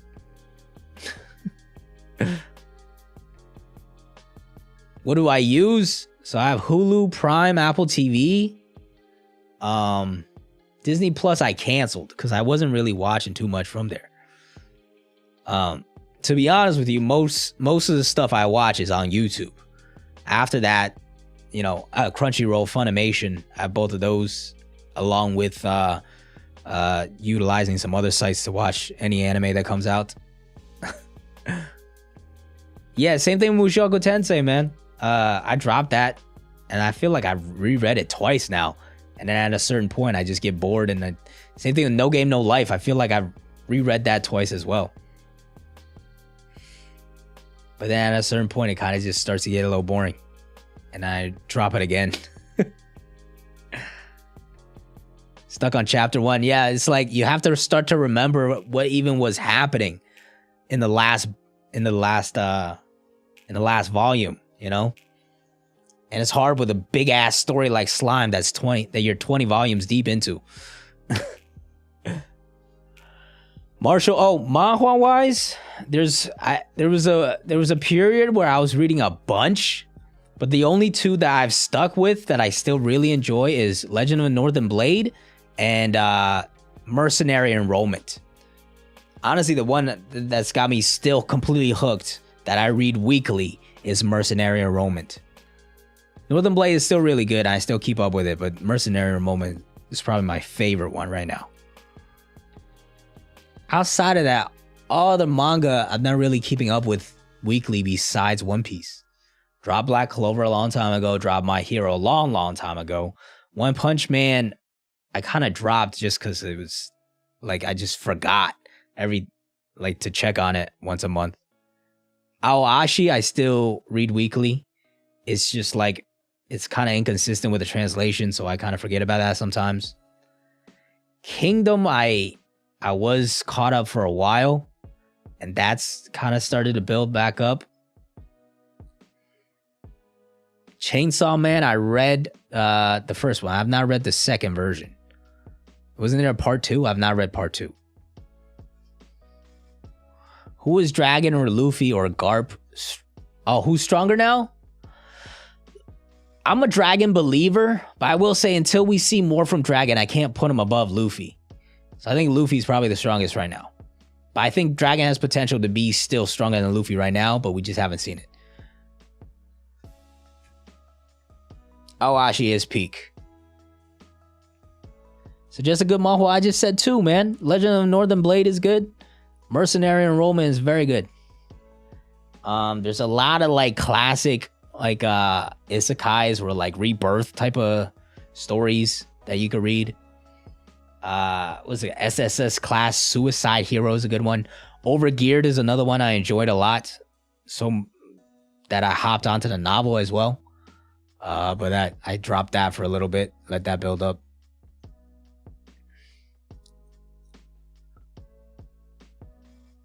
My Hero's still great. I just it just lost me. It just lost me a long time ago.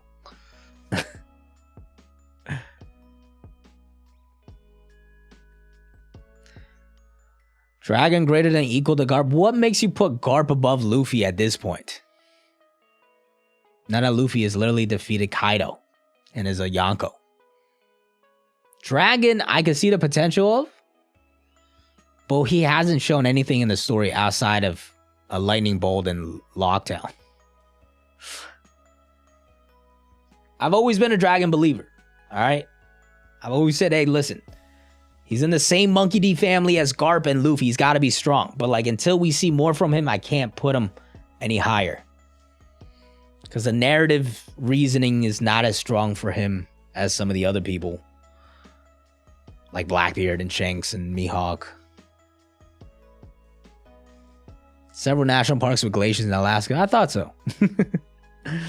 I would assume so, right? It's gotta be.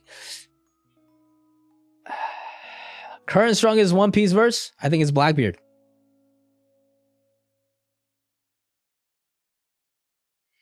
We'll do a top 30 eventually once this incident goes down and we get to see Kizaru in action, maybe even the Gorosei in action, because that'll really change things up.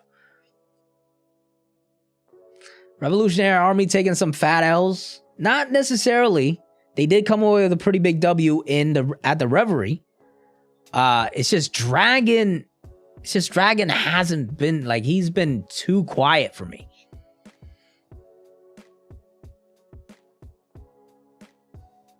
One Shanks, two Blackbeard. Why is Shanks above Blackbeard? And why is Mihawk not right next to Shanks?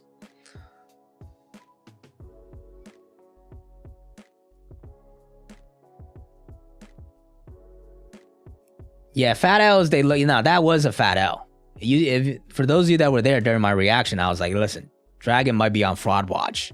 Because, like, they just went through all of this trouble and you just watch them leave. Like, what are you doing, bro?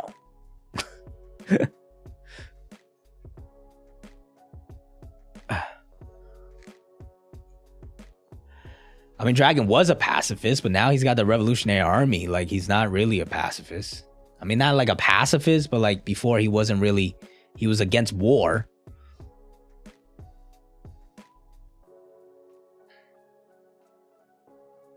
Shanks has hockey feats. We have almost no hockey feats from Blackbeard. The thing is, I scale based on narrative. It's like Blackbeard, I think most people would agree Blackbeard is going to be the strongest pirate that Luffy faces, no? I think most people would agree with that. And then after that, it just becomes a conversation of, do you think he's already that guy? Or is he going to get another power up to get there? I just think right now he's already that guy. I mean, if you want to talk about like hockey feats, like, then like, you know, we haven't seen much from Mihawk. So it's like, you got to really balance it out. Depends on where you lean towards most. I just don't lean on feats as much because, like, at the end of this day, the story is what comes first. Oda's never going to lean more into feats as opposed to story. Like, Luffy had no reason to fight in Gear 5th against Lucci. He could have probably taken him out in Gear 4th. But he went into Gear 5th because Oda wanted to show us that callback to Enies Lobby where the two of them are fighting. Right? Which is why whenever I scale, I have to always look at I focus way more on narrative. The SBS about Zoro. Yes, we talked about it, broke it all down in depth in the last stream. We broke down every single SBS. I think the Zoro stuff is not as bad. I do think it probably should have been revealed at the end of Wano as well. And mostly, like, a lot of stuff should have been fit in at the end of Wano, but that we just did not get to.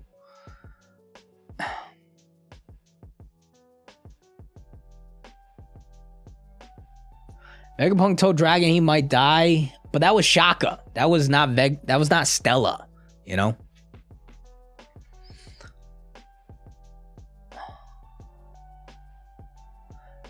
I think Blackbeard will be strong. Okay. We could agree with that. So yeah, we agree with the same line of thinking. It's just, personally, I think we're not going to get any more time skips or major power-ups from Blackbeard anymore. We're in the final saga already. Things are already happening. He's fighting a bunch of people already. Like, this is it. Blackbeard is already that guy. Like, that's my line of thinking.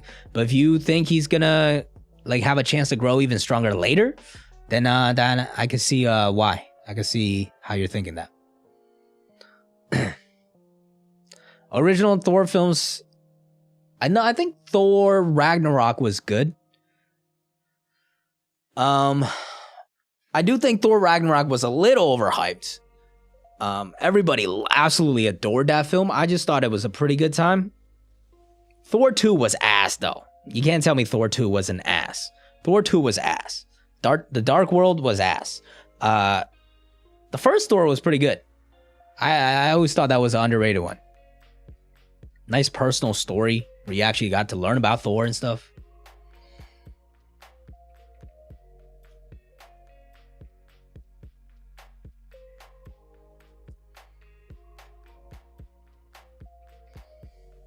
Luvian's crew should be capable of beating the Marines. Not that many ships. But it makes sense for him to get help. I don't think anybody else is coming, to be honest. I think it's gonna be a situation where they're able to duke it out for a bit and escape. But there still has to be a big incident of some way, which I don't have an answer to right now, to be honest. But I don't think logically it makes sense for anybody to get there in time because it's happening tomorrow.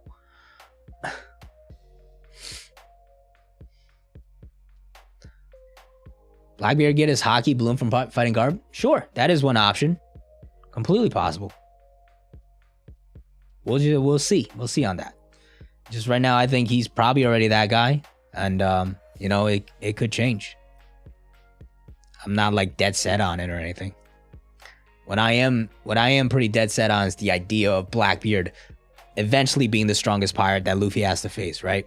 So I think that will be the main thing I would always, you know, discuss with people. And as long as we agree on that, then it's just a matter of how strong you think Blackbeard currently is as to what that final version of him is gonna be. And I think he's probably already near that final version, if not like already at that version, because of where in the timeline we currently are.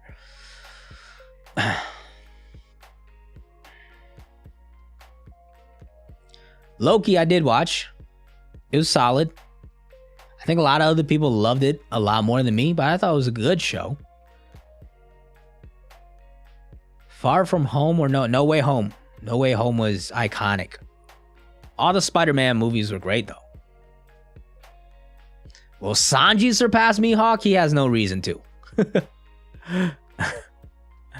That's a high bar. It's Mihawk's Yonko level. I think he's right there with Shanks. I don't think I have any other reason to believe otherwise until we find out more narratively.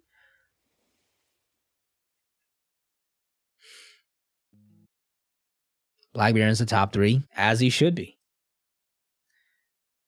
Shanks is top 2 and he not 2. A lot of people have Shanks at the top. It's like, to be fair, he's had a lot of feats. So like maybe right now he could be standing at the top there.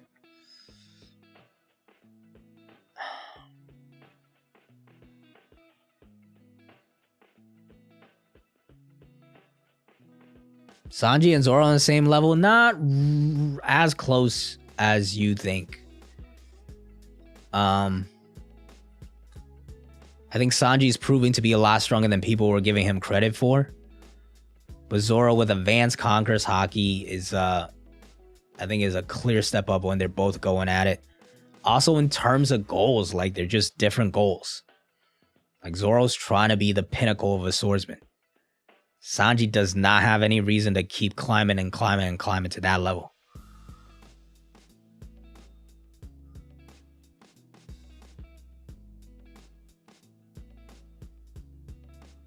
If Sanji beats up S-Hawk, that'd be crazy.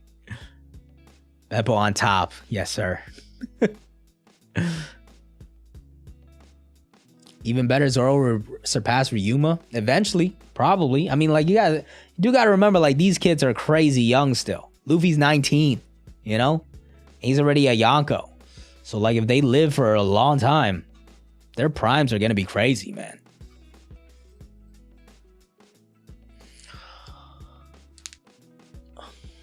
Zoro will be over Sanji at end of One Piece, especially when Marimo defeats or kills Mihawk. For sure, for sure.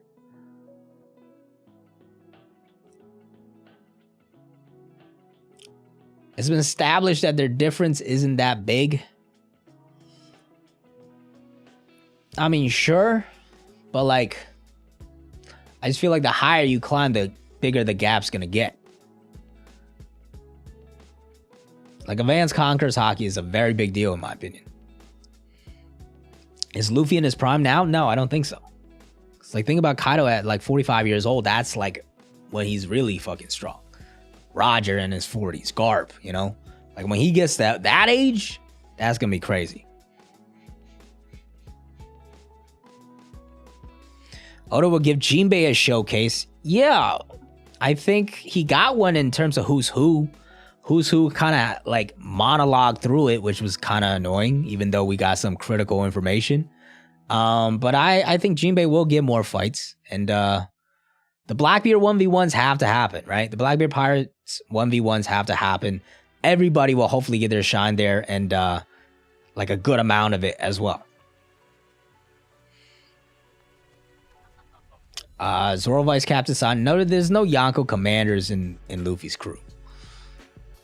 They're just all monsters.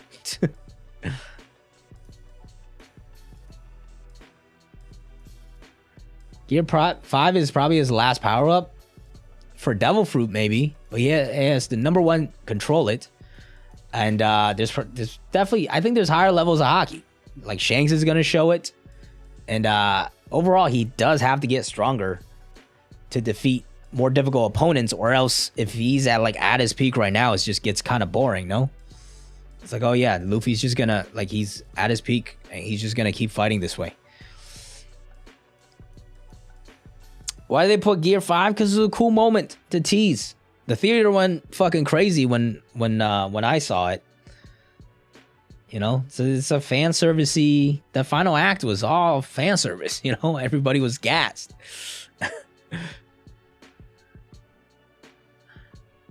You think Usopp has conquerors? I don't think so at this point.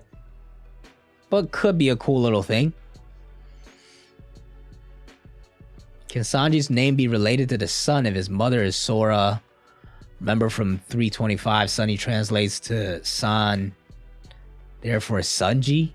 What does that accomplish, though? You know what I mean? Like, what does that get us? Like the deep dives on like numbers and mythology and all that is cool and all, but like, I always gotta bring it back to the main story. Like, what does that mean? Like, what is that? Where does that get us in the story? What impact does that make in the plot?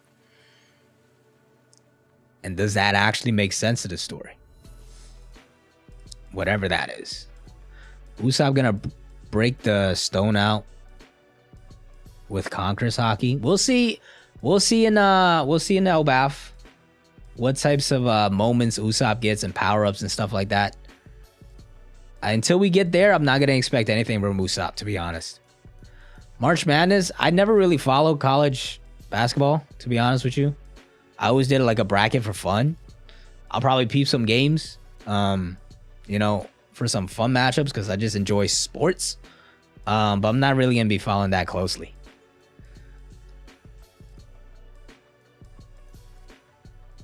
It means that it's surely attractive to the sun. So Sanji's attractive to the sun. I don't understand what that accomplishes. I'm not trying to bag on a theory. I'm just trying to understand, like, what is the angle here? Where does that get us? Like, how does that impact the story? No way Phase 5. Listen, whenever you have an Avengers movie, there's still going to be interest behind it, right? Even though, like, I'm not watching any of these movies right now. When the Avengers movie comes out, I'm probably going to binge watch a lot of these movies. So, like, they still have that in their bag. If they fumbled the Avengers movie really badly, then, like, that might be it. And maybe then it's not it, but, like, they're going to lose a lot of people. But that's really their make or break when the Avengers movie actually comes out.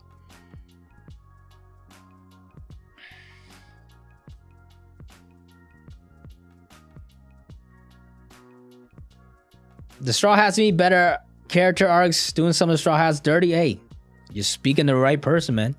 My favorite thing in the story are the Straw Hats. I would love it if we could focus on them all the time, which is part of the reason I love Egghead right now. The crew is all together. Everybody's together. We're getting Straw Hat shine. So it's a great time for me right now. But I fully agree that there needs to be more development for the Straw Hats. The most skilled character, I guess you would have to be. Are we talking about like all time? If we're talking about all time, like Roger and Garp, those guys got to be in there because they're no devil fruits. Garp literally just threw hands and fought against the strongest people of all time. You gotta be pretty damn skilled to do that. Predictions for next chapter. Honestly, I have not a clue. This is one of those chapters where I was just like, I'm just gonna take it in, enjoy it, and You know, there's not many hints towards what's coming next.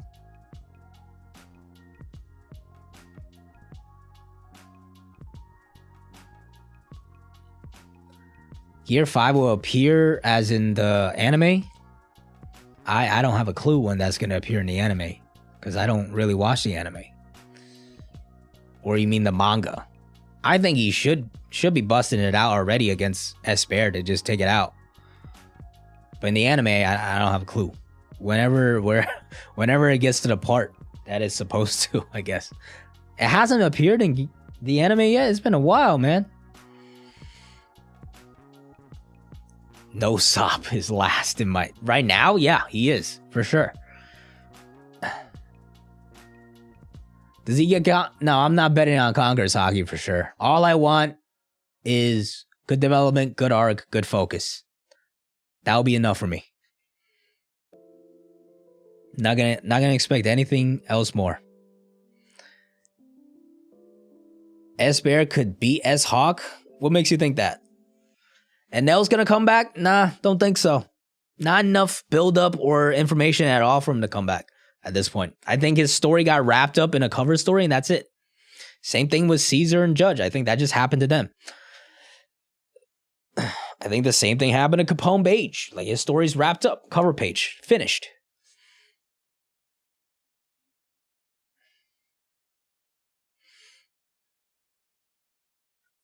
Am I a Star Wars guy? Not really. I didn't actually watch any of the Star Wars until The Force Awakens came out. And then I binge watched 4, 5, and 6. Watched The Force Awakens, had a good time with that. Watched the next one, had an okay time with that. Watched the next one, had a bad time with that. And have not watched any Star Wars since.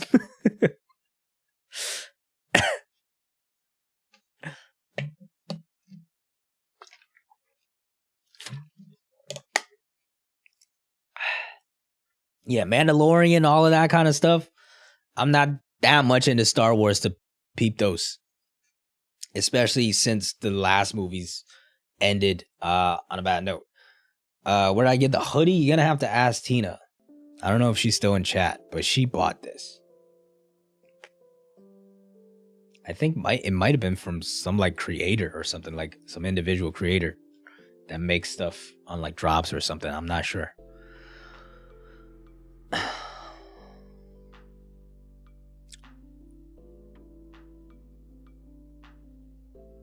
Clone Wars. Yeah, I heard the first 3 are like mid, but kind of like funny in its own way and like true to the source as well. But like I'm just not interested in them at this point. Favorite character is Luffy. Community gonna hate me if I don't say Bon Clay. Nah, man. I got a pretty boring answer. It's Luffy. No, I'm pretty sure Luffy's happy here. This is him, like, cheering. Is this, like, when he broke out the barrel? I'm not sure, to be honest. Augur is too OP, yeah. And I mean, Usopp can't do anything right now. Like, page 1, he couldn't handle. He couldn't tickle. Like, damage-wise, he can't do anything. He learned observation hockey, but didn't talk about it at all. Didn't talk about it at all. Which is funny, because, hold on, let me see. Artur has mentioned in an SBS that Oda had talked about how much the Straw Hats talk to each other. Right? So, somebody asked, like, you know, have they, like, learn about previous adventures and stuff like that. And I was talking about, like, you know, some people don't talk much, like Luffy and Zoro. Nami, Sanji, and Chopper will talk about it if asked. Usopp will talk about his past even if not asked, right? So, like, he's, like, very talkative.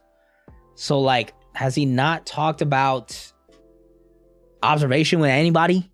Because there's 3 people on there that are very good at it. And, like, the fact that he didn't use that at all in Wano was such a weird choice. Just like he just ignored Usopp, essentially. So that's what I want to see. He needs some power-ups, address his observation hockey, get some stronger bullets, and then he'll be ready, hopefully, for a Van Auger eventually. But yeah, right now he's definitely not ready for a Van Auger.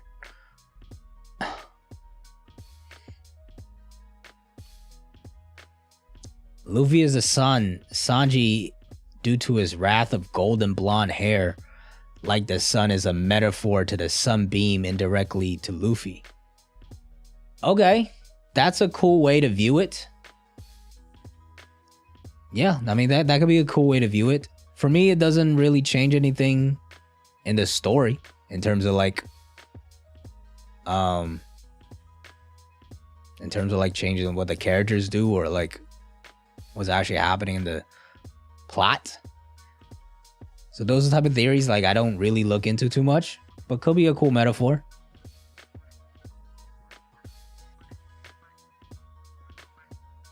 All right, Chin, enjoy that one. I think I'm gonna actually wrap things up soon here.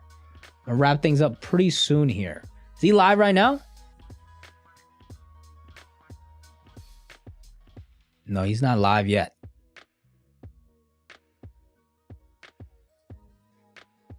But I think I am gonna wrap things up just about here. And then yeah, check out Par. I think he's reacting soon. I think my boy King Recon is live right now as well. Head to bed at 8:30 a.m. God damn.